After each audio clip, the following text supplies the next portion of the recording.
ላይ ያለው ሁኔታ ምን እንደሆነ ለእናንተ እዚህ ለመግለጽና ከዛ ከናንተ የሚነሱ ጥያቄዎች ካሉ ደግሞ እነሱ ላይ ተመስርተን ተጨማሪ ማብራሪያ የሚያስፈልጋቸው ነገሮች ካሉ እነሱ ላይ ማብራሪያ ለመስጠት ነው።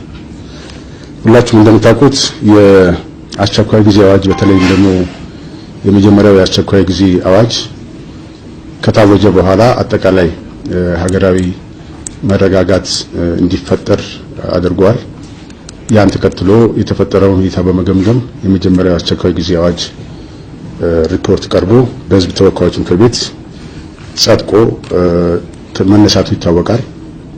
ያ ከተነሳ በኋላ የነበሩት ሂደቶች የተረጋጉ የነበረ ቢሆንም በሂደት በመጀመሪያው አስቸኳይ ጊዜ አዋጅ በታወጀበት ወቅት መሰራት የነበረባቸው አንዳንድ ስራዎች በተሟላ መልኩ የተሰሩ ስላልነበሩ ከነኛ ጥያቄዎች እንደገና የተነሱበትና ተመልሰን የተፈጠረው ሁከትና ብጥብጥ እንደገና እንዲቀጥል መነሻ እንደሆነና ያን መነሻ ተደርጎም በአጠቃላይ አገሪቱ ውስጥ የዜጎች ሰላማዊ የሆነ እንቅስቃሴ ከቦታ ቦታ የመንቀሳቀስ መብት አጠቃላይ በመሰረተ ልማቶችና በመንግስት ተቋማት እንዳይጨምር የተለያዩ ጥቃቶች የተፈጸሙ የሄዱበት ሁኔታ መኖሩ የዜጎችን ህይወት አለግባብ እየጠፋ የነበረ መሆኑና እንዲሁም በርካታ ዜጎች የተፈናቀሉ መሆኑን ተከትሎ ይህን በመደበኛው የህግ አግባብ መቋጠር ባለመቻሉ ስለዚህም የአስቸኳይ ጊዜ አዋጅ ማወጅ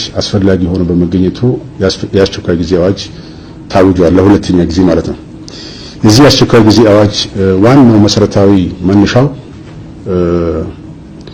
እንግዲህ ይሄን በህጋዊ መልክ ልንቆጣጠረው ያልቻልነውን ሁከትና ብጥብጥ ይሄን ህገ መንግስታዊ ስርዓቱን ህገ ወጥ በሆነ መልክ ለመቀየር የሚደረጉ አካሄዶችን ለማስቆምና ወደ ትክክለኛው አግባብ እንዲገቡ የማድረግ ስራ ለመስራት ታስቦ የታወጀ የአስቸኳይ ጊዜ አዋጅ ነው። ይሄ አዋጅ እንግዲህ ሲታወጅ እነኚህ የሁከትና የብጥብጥ ኃይሎች በዋነኛነት ከዚህ ቀደም መንግስት ገምግሞ ያስቀመጣቸው የመልካም አስተዳደር የልማት ክፍተቶች መኖራቸውን የገመገመውን ያንን በመጠቀምና ያንን ወደ ራሳቸው አጀንዳ በመውሰድ ይህን እንደ ሽፋን በመጠቀም ህገ መንግስታዊ ስርዓቱን ህገ ወጥ በሆነ መልክ ለማፍረስና የራሳቸውን የስልጣን ፍላጎት በአቋራጭ ወደ ስልጣን ለማምጣት በዋነኛነትም ብዙ አገሮች ላይ እንደተሞከረው የቀለም አብዮት ባህሪ ያለውና በዛ መልክ የሚገለጽ እንቅስቃሴ በማድረግ ላይ ነው የሚገኙት። በዚህ ሂደትም ሁላችሁም እንደምታውቁት በርካታ የግል የመንግስት ንብረቶች እንደዚሁም ውድመት ደርሶባቸዋል። በርካታ መሰረተ ልማቶች እንደዚህ ለጥቃት ለማጋለጥ እንቅስቃሴ እያደረጉ ነው ያሉት። ዋና የሀገሪቱ የመንገድ አውታሮችም ጭምር እንደዚሁም መደበኛ የሆነ የትራንስፖርት ፍሰት እንዳይኖር በማድረግ በማስተጓጎል መንገዶችን በመዝጋት እየፈጸሙ ነው የሚገኙትና ይሄንን አግባብ በሚገባ ለመቋጠር ነው የአስቸኳይ ጊዜ አዋጁ የታወጀው። ስለዚህ የነኚህ አካላት ዋናው ፍላጎታቸው አንደኛ የህግ የበላይነት እንዳይከበር የማድረግ የህግ የበላይነት ላይ መንግስት የሚወስዳቸው እርምጃዎች ተግባራዊ እንዳይሆኑ የማድረግ ስራዎች በስፋት የመንቀሳቀስ ስለዚህ ምን የሚሰሩ ስራዎችን ጭምር እነሱ የራሳቸው ሶሻል ሚዲያ በመጠቀም ጥቂት ኃይሎች ቢሆኑ ግን ብዙ ኃይሎች እንደሆኑና በርካታ ህብረተሰብ የሚሳተፍበትና ይሄን በመሆኑ ህዝቡን ጭምር የተቃዋሚው አካል እንደሆነ አድርገው በማስመሰል የሚሰራቸውን ስራዎች በመጠቀም ምን ታክቲኮች በመጠቀም አጠቃላይ በቀለም አብዮት መልክ የሚደረግ እንቅስቃሴና ይሄ ከመደበኛው አጠቃላይ ህዝብ ውስጥ መጀመሪያ ይነሱ የነበሩት የመልካም አስተዳደር የልማት ጥያቄዎችን መልካቸውን ቀይረው ወደ ራሳቸው አጀንዳ የማስገባት ስራዎች እየተሰራ መሆኑን ነው ግንዛቤ ሊወሰድ የሚገባው። ሁላችንም የምንተማመንበትና ማንም ሊክደው የማይችለው ባለፉት 26 ዓመታት በዚህ ሀገር ውስጥ በርካታ ለውጦች ተመዝግበዋል። በማህበራዊ ልማቶች ለምሳሌ እንደ ትምህርት፣ ጤና፣ በመሰረተ ልማቶች እንደ መንገድ በግብርናው መስክ በናይ በኢንዱስትሪ መስክ በናይ በከተማ ልማቱ በናይ በሁሉም የተመዘገቡት ለውጦች የሀገራችን ህዝቦች ብቻ ሳይሆኑ የዓለም ህዝቦችም ጭምር የመሰከሩበት እንዲሁም በኢኮኖሚ እድገት ደግሞ ፈጣን የኢኮኖሚ እድገት እያስመዘገቡ ካሉት ጥቂት ሀገራት አንዷ እንደሆነች እስካሁንም ጭምር እየተመዘገበ እየተገለጸ ያለበት ሁኔታ ነው ያለው። ይህ ፋክትና ይሄ እውነታ እንደተጠበቀ ሆኖ እዛ ውስጥ ጥቃቅን ወይም ደግሞ ሊመለሱ የሚገባቸው ያልተፈቱ የህዝብ ጥያቄዎች ሊኖሩ ይችላሉ። ከመልካም አስተዳደር አንፃር ሊሆን ይችላል፣ ከልማት አንፃር ሊሆን ይችላል፣ የወጣቶች የሥራ ዕድል ከመፍጠር አንፃር ሊሆን ይችላል። እነኚህ ችግሮች መንግስት ወይም ደግሞ ገዢ ፓርቲ ገምግሞ በዝርዝር ያስቀመጣቸው ናቸው። እነኚህ ችግሮች በጥልቀት ታድሶ አይቶ እነኚህ ችግሮች ለመልስ መስጠት አለብን ብሎ እየተንቀሳቀሰ የሚገኝበት ሁኔታ ነው ያለው። ይህን እየሰራ ባለበት ሁኔታ ላይ እነኚህ አጀንዳዎች ባስቀመጣቸው ጥልቀት ባያቸው መንገድ እንዳይፈታና እነኚህ ፈቶ ከህዝብ ጋራ መሰራት ያለበትን ስራ እንዳይሰራ ከማድረግ አንፃር በየጊዜው አጀንዳ እየቀረጹ እነኚህ አካላት በየጊዜው የወቅትና በጥብጥ አጀንዳ እየፈጠሩ ነው እያስቀጠሉት ያሉት። ስለዚህ ይሄን ሁለቱን ነገሮች በሚገባ መለየትና ለየብቻቸው ማየት ተገቢ ነው። የህዝቡ ትክክለኛና ተገቢ የሆኑ ጥያቄዎች አሉ። መንግስትም አምኖ የተቀበላቸው ትክክለኛና ተገቢ የሆኑ ጥያቄዎች አሉ። ስለዚህ እነኚህ ጥያቄዎች መንግስት መልስ ለመስጠት እቅድ አውጥቶ ራሱ ተቀበሎ እየሰራ ያለበት ሁኔታ አለ። ህዝቡን እነኚህ ጥያቄዎች ደግሞ እንዲመለሱለት ይፈልጋል። በአሁኑ ባለው አጠቃላይ የነውጥ በአጠቃላይ ያለው ሁኔታ በምናይበት ጊዜ ህዝብና መንግስት በአንድ ላይ ሆነው ሰላማቸውን ይፈልጋሉ። ህዝቡን ሰላም ተረጋግጦ መንግስት ልማቱን፣ ሰላሙን፣ የመልካም አስተዳደር ጥያቄዎችን መመለስ ያለባቸው ነገሮች በአግባቡ እንዲመለሱ የህዝብ ፍላጎት ነው። መንግስትም እነኚህ ጥያቄዎች ከህዝብ ጋር ሆኖ በተቻለ ፍጥነት መፍታት ይፈልጋል። ስለዚህ እነኚህ ሁለቱ አካላት በአንድ በኩል ሆነው የለውጥ ኃይሎች ደግሞ ምናልባትም ጉዳዩን በተገቢው ያላጤኑትና ያልተረዱ አካላትን ጭምር በማሳሳት በሶሻል ሚዲያ በተለያዩ ቅስቀሳዎች አካሄዱ እነኚህ አካላት በማያውቁት መንገድ እዛ ሰልፍ ውስጥ እንዲገቡና የውከትና የብጥብጡ አካል እንዲሆን በማድረግ ያን ለማስቀጠል የሚሰራው ሚና ነው የሚሆነው ያለው ማለት ነው። ስለዚህ ያለው ትግልና ያለው ሂደት መታየት ካለበትም በዚያ አግባብ በሁለቱ ለይቶ ማየት ተገቢ ነው የሚሆነው። እስካሁን ባለው ሂደት እንግዲህ የአስቸኳይ ጊዜ አዋጁ ከታወጀ በኋላ በተለይም የአስቸኳይ ጊዜ አዋጁ ከመታወጁ በፊትም ተግባራዊ እንዳይሆን በርካታ ቅስቀሳዎች ተካሂደዋል። የአስቸኳይ ጊዜ አዋጁ አይጸድቅም፣ ወደ ተግባርም አይወርድም፣ ህዝቡም አይቀበለውም የሚሉ በርካታ ቅስቀሳዎች በሶሻል ሚዲያዎች በተለያዩ አካላት በተለይም ጸረ ሰላም የሆኑ በውስጥም በውጭም የሚገኙ የተለያዩ የኮሙኒኬሽን አግባቦችን ተጠቅመው ቅስቀሳዎች ተካሂደዋል። እነዚህ ቅስቀሳዎች ወደ ተጨባጭ መሬት ሲወረድ ግን በዛ መልክ እነሱ በሚፈልጉት መልክ ሊሆን አልቻለም። አንደኛ የአስቸኳይ ጊዜ አዋጁ መጽደቅ ባለበት አካል በትክክለኛው አግባብ እንዲጸድቅ መሄድ ባለበት መንገድ ሄዷል። ያ ተግባራዊ መሆን ይችላል። ሁለተኛ የአስቸኳይ ጊዜ አዋጁ መታወጁ ህዝብ ውስጥ ከፍተኛ ተቀባይነት አግኝቷል። በሁሉም ህዝብ ከጫፍ እስከ ጫፍ በአገሪቱ ውስጥ ሰላም እንዲኖር ይፈልጋል፣ ልማት እንዲቀጥል ይፈልጋል፣ የአስቸኳይ ጊዜ አዋጁ እንዲተገበር ይፈልጋል። ስለዚህ የአስቸኳይ ጊዜ አዋጁ መታወጁ በራሱ በቅድሚያ ትልቅ አቅም የፈጠረው ለህዝቡ ህዝቡ ህጋዊ በሆነ አግባብ መብቱን ለማስከበር ከጸጥታ ኃይሎች ጋር እንዲሰለፍ እድል ሰጥቶታል። የጸጥታ አካላትም ደግሞ በዚህ አዋጅ መሰረት በተቀመጠው አግባብ መሰረት ስራቸውን በተገቢው እንዲሰሩ እድል ሰጥቷል። በዚህ እንቅስቃሴ ውስጥ ግን የነበሩት ሂደቶች ሁሉም በትክክል አልጋ በአልጋ ነበሩ፣ ምንም ችግር አልነበረባቸውም ብለን ግን የምናስቀምጠው አልነበረም። አሁን ከታወጀ በኋላም ጭምር የታወጀው አዋጅ ወደ መሬት እንዳይወርድ በርካታ ስራዎች ተሰርተዋል። ሁላችሁም እንደምታውቁት ሀገር አቀፍ የሥራ ማቆም አድማ በተለያየ አግባብ ቅስቀሳዎች ተካሂደዋል። የመንግስት ትራንስፖርት የህዝብ ትራንስፖርቶች በተለያየ ረጃጅም ትራንስፖርት መንገዶች ላይ የሚጓጓዙትም ጭምር በተገቢው እንዳይሄዱ እንቅስቃሴዎቹ እንዲደናቀፉ በርካታ ስራዎች ተሰርተዋል። ዜጎች ሰላማዊ እንቅስቃሴ እንዳይኖር ከቦታ ቦታ በሰላማዊ መንገድ እንዳይንቀሳቀሱ መንገዶችን በተለያየ አግባብ አንዳንድ ቦታ ላይ ግንዲላ በማጋደም አንዳንድ ቦታ ላይ ድንጋዮችን በመከመር አንዳንድ ቦታ ላይ ደግሞ የመኪኖቹን ቁልፍ ጭምር በመቀማትና መንገድ በመዝጋት በዚህ መልክ የነውጥ ኃይሎች ሁከት በመፍጠር የሰላማዊ የዜጎች እንቅስቃሴ እንዳይፈጠር በርካታ ስራዎች ሰርተዋል። ከዚህ በተጨማሪም እነዚህ አካላት በዚህ ሳይቆጠቡ በተደራጀ የነውጥ አግባብ የጸጥታ አካላትን ጭምር ወደ መተናኮስ እነሱ ላይ በተለያየ አግባብ ለምሳሌ ቦምብ በመወርወር አንዳንድ ቦታዎች ላይ በፖሊስ ጣቢያዎች ጭምር ሳይቀር ቦምብ ወርውረዋል። የፖሊስ አካላት እንዲቆስሉ ከፍተኛ የሆነ ጉዳት እንዲደርስባቸው ማድረግ ችለዋል። አንዳንድ ቦታ ላይ በዱላ በገጀራ በጩቤ በተለያየ መልክ የታገዙ የጸጥታ አካላት ላይ ጥቃት ለመፈጸም ጥረት አድርገዋል። በነገራችን ላይ በዚህ ወደ 17 የጸጥታ አካላት የመቁሰል አደጋ ወይም ደግሞ የጉዳት ላይ ተዳርገዋል። ከዚህ በተጨማሪ እንግዲህ መንገድ ላይ የሚንቀሳቀሱ ተሽከርካሪዎችን ጭምር የማቃጠል ወደ 4 ተሽከርካሪዎች ካዋጁ በኋላ ባለው ጊዜ ውስጥ ብቻ 4 ተሽከርካሪዎች ወድመዋል፣ ተቃጥለዋል። ወደ 10 የሚጠጉ ትላልቅ የህዝብ ተሽከርካሪዎች እንደዚሁም በድንጋይ የመሰባበርና አደጋ እንዲደርስባቸው ተደርጓል። የቀበሌ ጽፈት ቤቶች እንዲቃጠሉ ተደርገዋል። የህዝብ መሰብሰቢያ አዳራሾች እንደዚሁም ተመሳሳይ የማቃጠል አደጋዎች አጋጥመዋል። ፋብሪካዎች ለምሳሌ አንድ ፋብሪካ በተመሳሳይ እንደዚሁም የማቃጠል ስራ ተሰርቷል።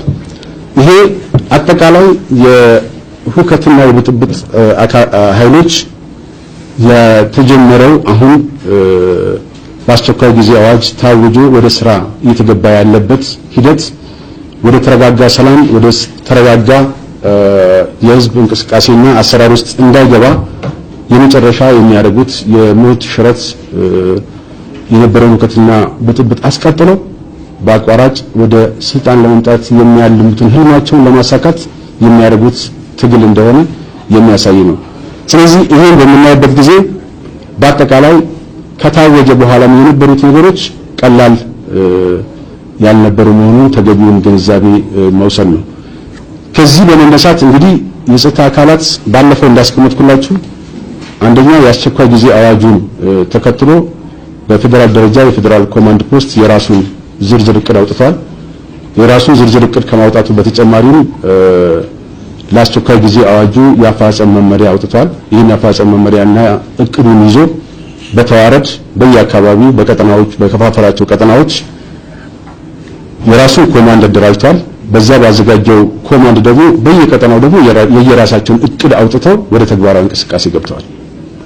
ይሄ እንቅስቃሴ ከገቡ በኋላ በየአካባቢው ካለው ህዝብ ጋር ውይይት ተካሂዷል። ህዝቡ ከነኚህ የነውጥ ኃይሎች በሚፈጥሩት ሁከትና ብጥብጥ አንደኛ ሰላሙን መደበኛ ኑሮ እንቅስቃሴው እንዳይስተዋጎል እንዴት ከጸጥታ ኃይሎች ጋር ተባብሮ አብሮ እነኚህ አካላት መመከት እንዳለበት ውይይቶች ተካሂደዋል። በዚህ ዘንድም በርካታ ለውጦች ማምጣት ችሏል። ስለዚህ ህዝቡ ከጸጥታ ኃይሎች ጋር እጅና ጓንት ሆኖ እየሰራ ያለበት ሁኔታ መፍጠር ችሏል። ሁለተኛ ሁሉም የጸጥታ አካላት በአንድ ኮማንድ ስር ሆነው እንዲንቀሳቀሱ ከማድረግ አንፃር በየእዙ በየኮማንዱ የተቋቋሙት በየቀጠናዎች የተቋቋሙት ኮማንድ ፖስቶች በየአካባቢው ያለው የጸጥታ አካላትን በሙሉ አንድ እቅድ አውጥተው ሁሉንም በማሰባሰብ በጋራ ተወያይተው የጋራ አቋም ይዘው በቅንጅት እየሰሩ ያሉበት ሁኔታ ነው ያለው። ከዚህ አንፃርም የተሻለ ቅንጅት እንዲኖር ማድረግ ችሏል። ይሄ አስቸኳይ ጊዜ አዋጁ ራሱ የሰጣቸው ስልጣንና እሱ የፈጠረላቸው አንድ ኮንፊደንስ በራሱ ስራቸውን በተገቢው እንዲወጡ ለማድረግ ትልቅ እገዛ አድርጓል። ከዚህ አንፃር በርካታዎቹ የተዘጉ መንገዶች አብዛኛው መንገዶች ከአዲስ አበባ የሚወጡ የነበሩት መንገዶች መጀመሪያ በነበሩት ቀናቶች ውስጥ ችግር የነበረባቸውና መደበኛው የትራንስፖርት አገልግሎት አንዳንዱ የሚቋረጥበት አንዳንዱ ደግሞ ወጣ ገባ ያለ ስስ በሆነ መልኩ ይካሄድ የነበረው በአሁኑ ሰዓት ከተወሰኑት ካልሆነ በስተቀር አብዛኞቹ መደበኛ እንቅስቃሴያቸውን ጀምረዋል። ካልጀመሩት ለአብነት ማንሳት ቢቻል ከአዲስ አበባ አምቦ፣ ነቀምት፣ አሶሳ ያለው መንገድ እስካሁንም ስራውን አልጀመረም። ከአዲስ አበባ ወዲሶ ጅማ ያለው መንገድ ተመሳሳይ ችግር ያለበት ነው። እነዚህ መንገዶች ቢሆኑ በአሁኑ ሰዓት በቂ የጸጥታ ኃይሎች ተመድበዋል፣ በቂ ፓትሮሎች ተመድበዋል። በዚህ መሰረት ምናልባት ከፍርሃት ካልሆነ በስተቀር ወደ ተግባራዊ እንቅስቃሴ ወደ ትራንስፖርቱን ቢጀመር ግን በቂ የጸጥታ ኃይልና ክትትልና ድጋፍ ያለ መሆኑን በዚህ አጋጣሚ መግለጽ ይቻላል። የተቀሩት መንገዶች የተወሰነ ችግር የነበራቸው ቢሆንም አብዛኞቹ በአሁኑ ሰዓት ክፍት ናቸው።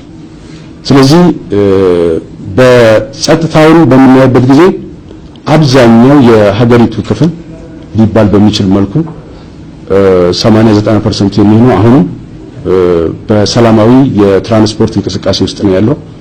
እነዚህ የተመረጡት ኤሪያዎች አሁን ቅድም የገለጽኳቸው ዋና መስመሮችና አንዳንዶቹ ግን ችግርን ባይኖርባቸው ጭምር ዝም ብሎ በስጋትና በፍርሃት የትራንስፖርት አገልግሎት የቀነሰ መሆኑን ማየት ይቻላል። ከዚህ በሂደቱ በነበረው በአጠቃላይ ሁኔታ በምናይበት ጊዜ አሁን ከጊዜ ወደ ጊዜ የተዘጉ ቤቶች በአድማ የተዘጉ ቤቶች የአገልግሎት ተቋማት እየተከፈቱና ወደ መደበኛ አገልግሎት መስጠት ጀምረዋል።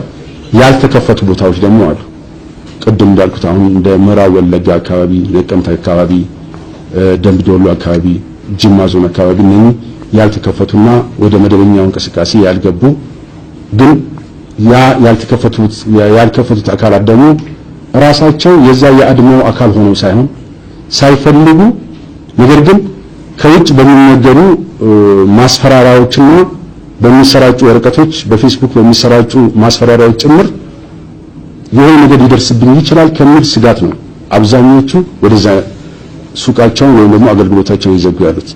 እነዚህ አካላት በየአካባቢው ካሉት የጸጥታ ኃይሎች ጋር በመቀናጀት አሁን አገልግሎቱን መስጠት የሚችሉ መሆኑን በየአካባቢያቸው ካሉ የጸጥታ አካላት በመቀናጀት ደግሞ እንደዚህ አይነት ማስፈራራትና አላስፈላጊ ጫና የሚፈጥሩባቸው አካላት ካሉ ለሕግ እንዲቀርቡ በማድረግ አንፃር የየራሳቸው ሚና መጫወት አለባቸው። ስለዚህ በአሁኑ ሰዓት ሁሉም አካባቢ በዚህ አስፈላጊውን ጥበቃ አስፈላጊውን የጸጥታ ስራ ሊሰራ የሚችል አካል በየአካባቢው ያለ መሆኑን ተገቢውን ግንዛቤ ወስዶ በዛ መልክ መሄድ ተገቢ ነው።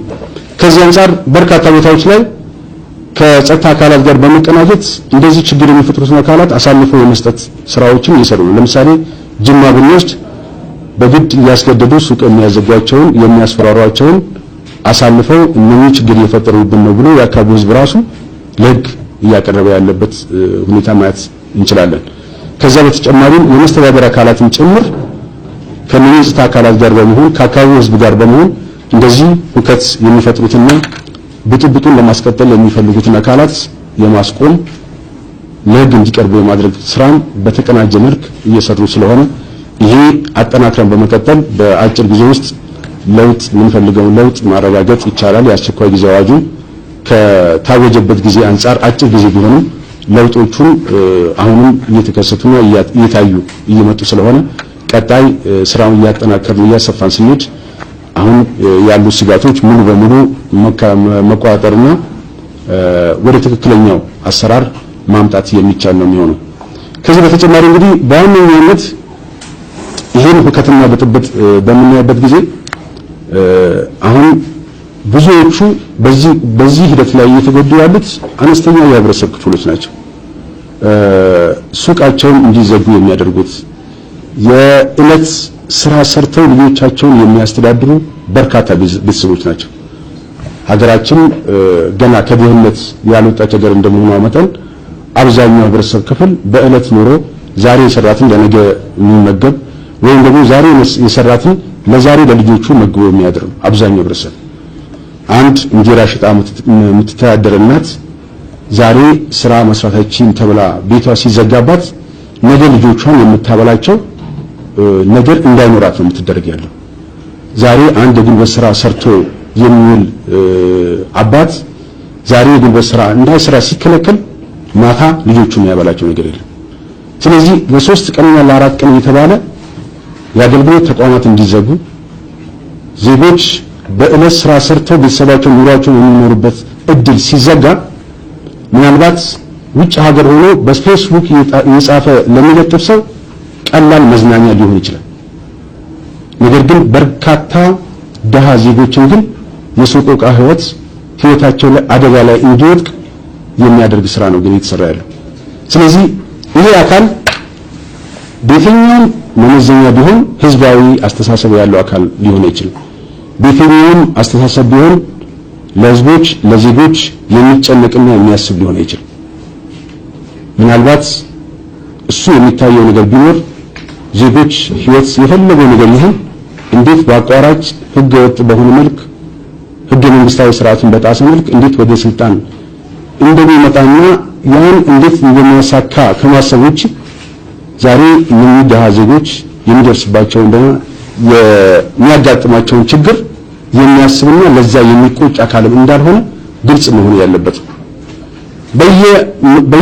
በየቦታው መጋቢ መንገዶች በግንዲላ ሲዘጉ በድንጋይ ሲዘጉ የሚስተጓገለው አሁን ደሃ ህብረተሰብ ከቦታ ቦታ የሚንቀሳቀሰው አርሶ አደሩ እህሉን አውጥቶ የሚሸጥበት እንስሳቶቹን አውጥቶ ሽጦ ተገበያይቶ ኑሮን የሚመራበት የሚስተጓገለው ምናልባትም ነፍሰ ጡሮች ወደ ሆስፒታል የሚደርሱበት ወደ ማዋለጃ ቦታ የሚሄዱበት የታመሙ ዜጎች የሕክምና አገልግሎት የሚያገኙባቸው መንገዶች ናቸው የሚዘጉ ያሉት። ስለዚህ በየትኛው መመዘኛ ቢሆን አሁን ያለው ሁከትና ብጥብጥ አጠቃላይ የሀገራችን ዜጎች የሀገራችን የህብረተሰብ ክፍሎች የሚጎዳና እነሱም የማይቀበሉት ይሄ ሰላም እንዲኖርና እንዲቀጥል የሚፈልገው አብዛኛው የሀገራችን ህዝብ ነው ብለን ስንነሳም ይሄ አንዱ መሰረታዊ ነገር አብሮ ተደምሮ መታየት ያለበት ነው።